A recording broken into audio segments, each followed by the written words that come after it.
Olá, boa noite. Começa agora o Jornal da Justiça desta terça-feira, 5 de abril. Supremo desmente declarações falsamente atribuídas ao ministro Luiz Roberto Barroso sobre uma eventual reeleição do presidente Jair Bolsonaro.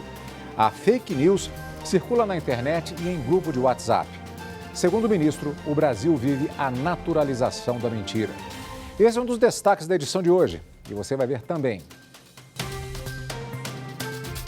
Primeira turma do Supremo nega pedido para extraditar homem acusado de fazer oposição ao presidente da Turquia. Ministério Público Federal quer que Facebook adote providências quanto ao uso do WhatsApp para o comércio ilegal de remédios abortivos. E ainda, Justiça do Rio de Janeiro concede prisão domiciliar a Monique Medeiros, acusada pela morte do filho, o menino Henri Borel.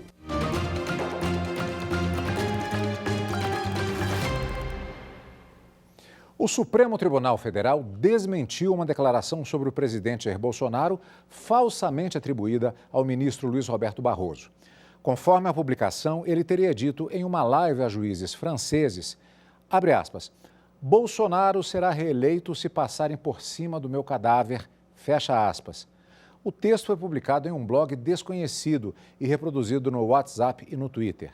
Segundo informações do gabinete do ministro, o encontro virtual nunca ocorreu e as declarações jamais foram dadas.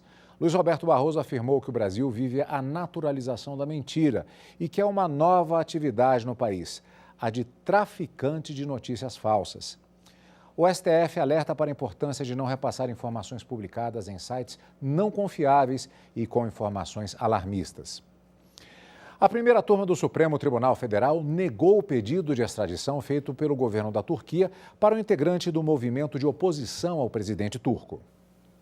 Yakup Sagar tem 54 anos e mora em São Paulo desde 2016. Em setembro de 2017, o empresário pediu refúgio ao governo brasileiro.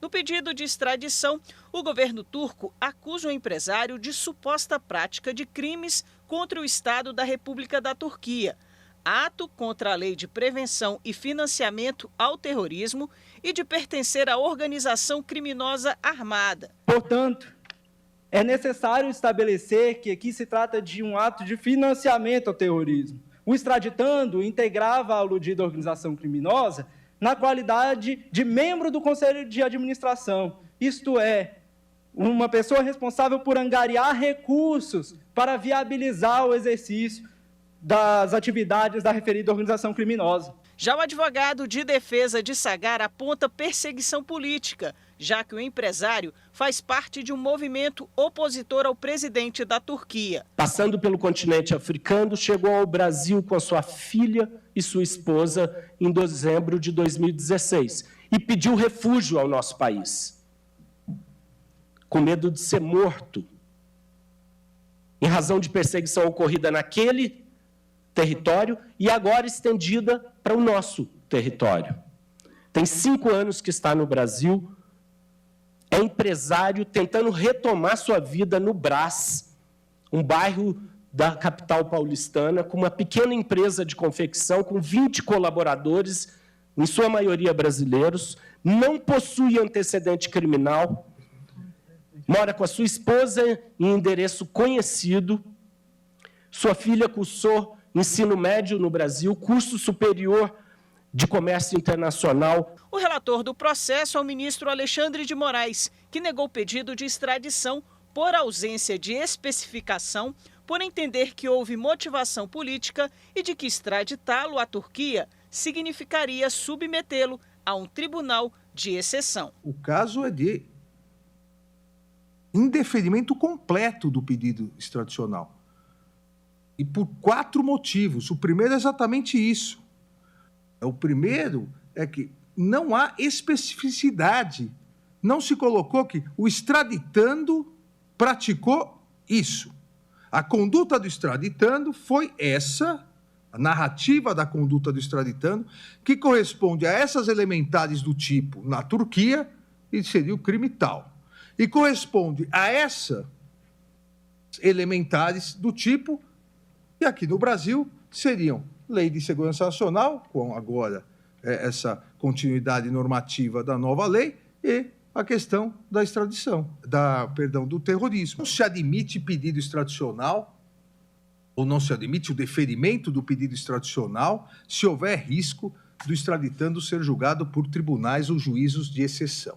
A primeira turma, por unanimidade, seguiu o entendimento do relator e negou o pedido de extradição.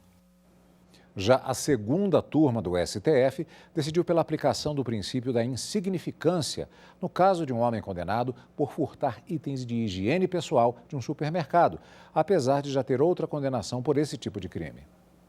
Ao recorrer ao Supremo, a Defensoria Pública destacou que o homem foi condenado a 1 ano e 4 meses em regime inicial semiaberto, por levar 4 desodorantes e 2 lâminas de barbear de uma rede de supermercados em Sergipe.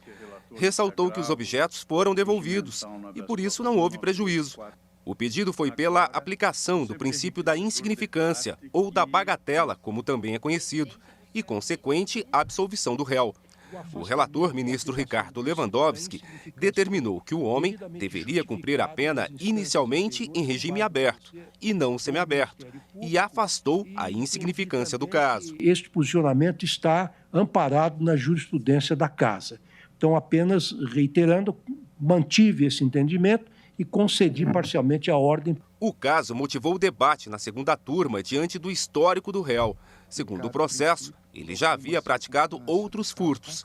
O ministro Gilmar Mendes abriu divergência, votou pela aplicação do princípio da insignificância. Levando em conta que o princípio da insignificância atua como verdadeira causa de exclusão da própria tipicidade, equivocado é afastar a incidência tão somente pelo fato de o paciente possuir antecedentes criminais. Por maioria, prevaleceu esse entendimento para absolver o réu. Nessa mesma sessão, a segunda turma validou uma lei que obriga a reserva de espaço para mulheres e crianças no ônibus BRT, no município do Rio de Janeiro. E a Justiça do Rio de Janeiro concedeu nesta terça-feira a prisão domiciliar a Monique Medeiros, mãe do menino Henri Borel. A defesa apontou casos de violência prisional sofridos pela ré. Monique já havia afirmado em depoimento no mês de fevereiro que era alvo de ameaças e intimidações dentro da unidade carcerária. A juíza Elizabeth Louro, da 2ª Vara Criminal do Rio, determinou que ela seja monitorada por tornozeleira eletrônica e não tenha acesso à internet e celular. Já o padrasto de Henri, o ex-vereador do Rio de Janeiro, doutor Jairinho, manteve a prisão mantida pela segunda turma do Supremo. Por unanimidade, a segunda turma do Supremo Tribunal Federal negou o recurso da defesa de doutor Jairinho. Ele tentava reverter decisão do ministro Gilmar Mendes, relator do processo. O ministro entendeu que não houve ilegalidade na prisão porque há notícias de que o ex-vereador estava coagindo testemunhas para mentir nos depoimentos. Além disso, Gilmar Mendes verificou que há pedido da defesa sendo analisado no Superior Tribunal de Justiça e uma decisão do STF configuraria supressão de instância. O ex-vereador do Rio de Janeiro responde pela morte do enteado Henri Borel, de 4 anos, em março do ano passado.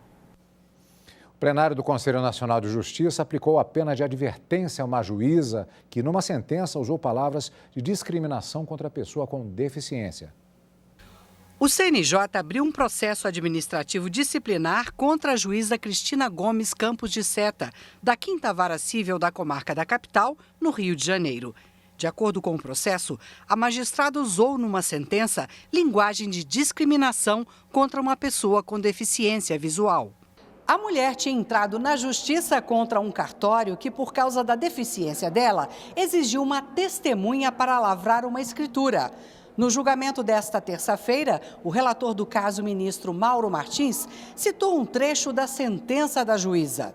Pessoas que afirmam possuir mera deficiência visual, mas não são totalmente cegas, querem que suas sentenças sejam prolatadas antes de outras pessoas por aplicação de legislação, etc. Mas quando não me interessa, transformam desigual ou diferente em discriminação. O relator votou pela aplicação da pena de advertência à juíza. 2 conselheiros entenderam que a pena deveria ser de censura, que é um pouco mais grave. Um deles é o conselheiro Mário Goulart Maia, que tem um filho autista e fez um voto emocionado. Rui Barbosa parafraseando Aristóteles. Devemos tratar igualmente os iguais e desigualmente os desiguais na medida de sua desigualdade. Isonomia é isso. A discriminação e o preconceito velado também maltratam muito. O silêncio, às vezes, fala muito mais do que palavras. Eu falo isso por experiência própria. Quando viajo com meu filho e ele tem crises devido ao seu privilégio, como diz a juíza. A maioria do plenário do CNJ acompanhou o relator e aplicou a pena de advertência à juíza Cristina de Seta. O presidente do CNJ e do Supremo, ministro Luiz Fux, lembrou o que se exige de um magistrado. Eu sou juiz há 45 anos, aí estou me colocando no lugar de um magistrado que vai sentenciar. E o que se exige de um magistrado? Se exige uma independência olímpica, se exige tolerância e se exige, acima de tudo, conhecimento enciclopédico, inclusive em relação a essas questões que são questões que se introjetam um princípio básico de um Estado de Direito, como aqui se mencionou, que é a igualdade, a liberdade. Diante da crueza da lei, dos fatos, o juiz sempre deve optar pela caridade justa, pela sensibilidade humana. E hoje também é dia de sessão plenária no Tribunal Superior Eleitoral. Os detalhes com o repórter Henrique Amaral. Na abertura da sessão de logo mais, o presidente do Tribunal Superior Eleitoral, ministro Edson Fachin, vai apresentar um balanço da Semana do Jovem Eleitor, que aconteceu entre os dias 14 e 18 de março. A campanha registrou um aumento no número de jovens que tiraram o primeiro título de eleitor. Na pauta administrativa, os ministros devem analisar um pedido do Partido da Mulher Brasileira. O PMB quer passar a se chamar Brasil. Na pauta jurisdicional, o plenário deve julgar um recurso contra as cassações de 3 vereadores da cidade de Caboti, em São Paulo. Eles foram condenados pelo Tribunal Regional Eleitoral Paulista por usarem candidaturas fictícias para fraudar a cota de gênero. A sessão plenária do TSE começa logo mais às 7 horas da noite. O Ministério Público quer que Facebook tome providências para evitar o uso do WhatsApp para o comércio ilegal de remédios abortivos. A gente mostra no próximo bloco.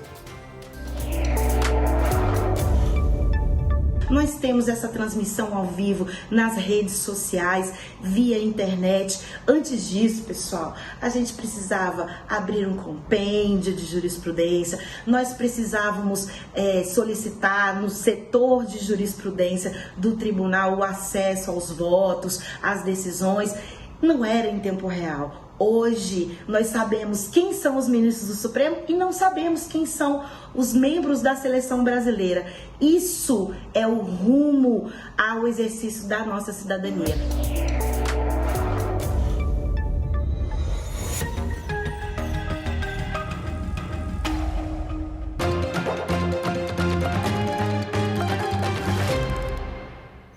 O Ministério Público pediu ao Facebook que adote providências quanto à utilização do WhatsApp para o comércio ilegal de remédios abortivos. Em outubro do ano passado, o Ministério Público Federal encaminhou um ofício ao Facebook pedindo providências quanto a 99 páginas que comercializavam os medicamentos abortivos na rede social e no Instagram. 2 meses depois, a empresa acatou o pedido e deletou as páginas. Mas em relação aos números de WhatsApp ligados aos perfis desabilitados, o Facebook argumentou que não tinha poderes para adotar qualquer medida restritiva, já que esses dados seriam gerenciados por uma empresa sediada no exterior. Para o MPF, esse argumento não se sustenta, porque o Facebook Brasil representa o WhatsApp em território nacional. A empresa tem 30 dias para apresentar quais medidas vai adotar com relação aos números ligados à venda de medicamentos abortivos. A Advocacia Geral da União estendeu por mais um ano a atuação da Força Tarefa em Defesa da Amazônia. A equipe criada em setembro de 2019 já propôs um total de 195 ações civis públicas contra grandes desmatadores da floresta amazônica. São 3,7 bilhões cobrados na Justiça dos infratores ambientais acusados de desmatar 15 mil hectares de florestas nos estados de Roraima, Rondônia, Pará, Mato Grosso, Amazonas, Acre e Maranhão. Até o momento, a equipe já obteve decisões judiciais para o bloqueio de quase 2 bilhões de reais em bens de infratores ambientais. As ações têm o objetivo de garantir recursos para a recuperação dos danos ambientais causados, além do pagamento de indenização por danos morais coletivos caso os infratores venham a ser condenados.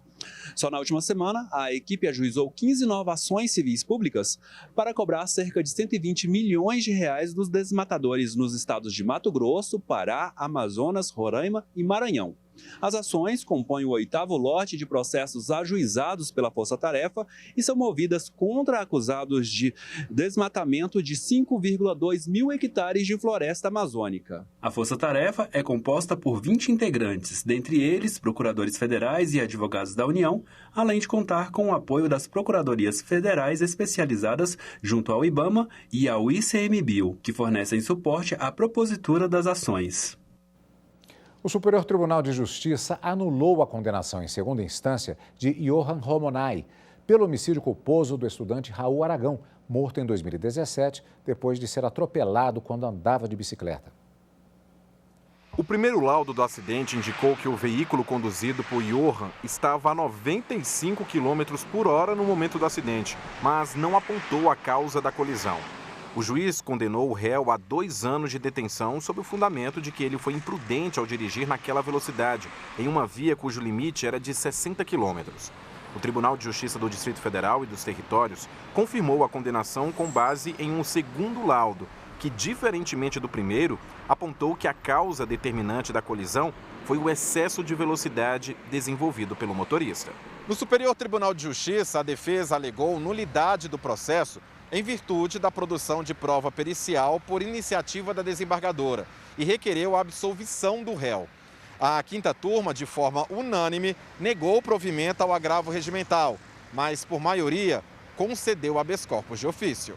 O ministro Reinaldo Soares da Fonseca, cujo voto prevaleceu no julgamento, avaliou que o laudo determinado pela desembargadora extrapolou as provas produzidas pelas partes durante a instrução do processo, o que, segundo ele, não é compatível com o sistema acusatório.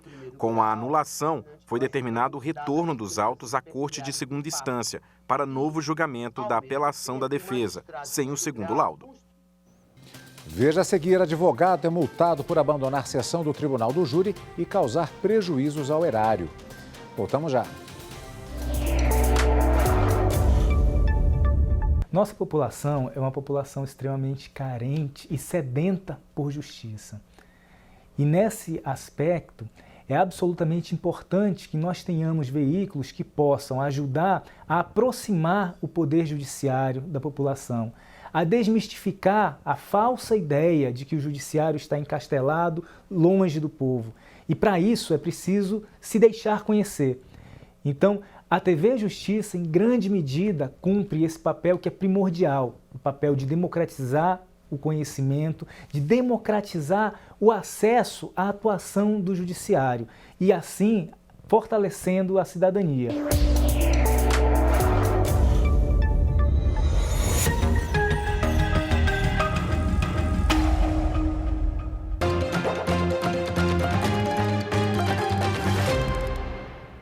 O desembargador Sérgio Pinto Martins, indicado para o cargo de ministro do TST, foi sabatinado hoje de manhã pela Comissão de Constituição e Justiça do Senado Federal, a CCJ.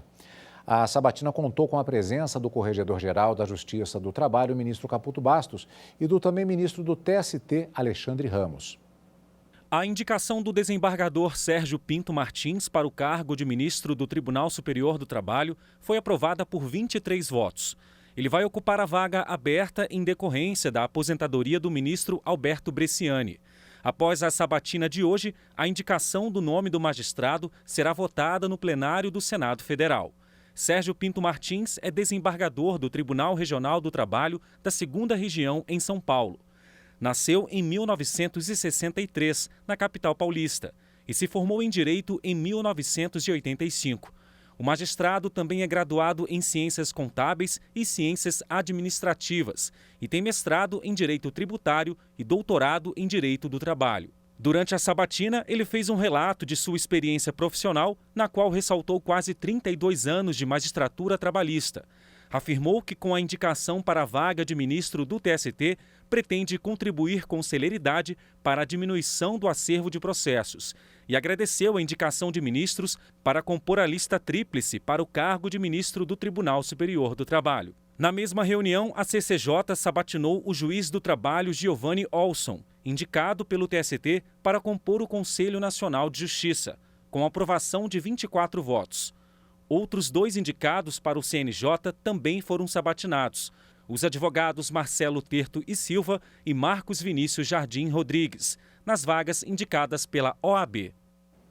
A pedido do Ministério Público, a Justiça Gaúcha fixou multa de 90 salários mínimos ao advogado Jean Severo, responsável pela defesa de Alexandra Dugokensky, acusada de matar o filho Rafael, de 11 anos, em maio de 2020. O advogado abandonou o plenário e a sessão de julgamento teve de ser cancelada. Um prejuízo grande para os cofres públicos, já que a logística envolvendo o júri do caso Rafael custou mais de R$160 mil. A repórter Paola Marcon acompanhou toda a movimentação. A sessão estava marcada para as 9h30 da manhã, mas antes mesmo do início, o advogado da ré foi até os jornalistas e anunciou que o júri poderia não acontecer. Dia 15, às 20h30, o Rafael estava vivo. Então nós temos um problema técnico terrível. Esse júri pode não sair. O Ministério Público se manifestou, argumentando que o prazo para o requerimento de provas já havia expirado e que o fato não muda a convicção de que Alexandra seria a autora do crime. Os áudios eles estavam no processo desde o início, quando foram feitas as extrações de dados. A defesa apresentou esse áudio agora, quase 2 anos depois, alegando que seria a voz do Rafael. Mas essa diligência em nenhum momento foi requerida, a voz não é do menino e a gente vai para o tribunal do júri requerer a condenação nos termos da denúncia. A sessão durou menos de 12 minutos. Isso porque os advogados da ré cumpriram com a promessa e solicitaram a perícia do áudio. Como o prazo para requerimento de provas já havia sido encerrado, a juíza negou o pedido e a bancada de defesa deixou o plenário do júri. Eu preciso verificar se na comarca existem jurados o suficiente para fazer um novo sorteio, porque esses que foram sorteados para a sessão de hoje não podem mais participar. Caso contrário, tem que fazer uma chamada para que as pessoas se inscrevam como jurados e só agendar para o ano que vem um novo julgamento. Rafael Vinques, de 11 anos, foi morto em maio de 2020. A mãe dele, Alexandra Dugokensky, é acusada de cometer homicídio qualificado, ocultação de cadáver, falsidade ideológica e fraude processual. Lamentavelmente, tivemos frustrada a realização do júri, o que traz um prejuízo enorme para a sociedade, não só econômico ou financeiro, mas da prestação jurisdicional, né? Foram gastos mais de R$160 mil na contratação de empresa organizadora do evento, realização de licitação, despesas com internet, segurança, transporte de bens.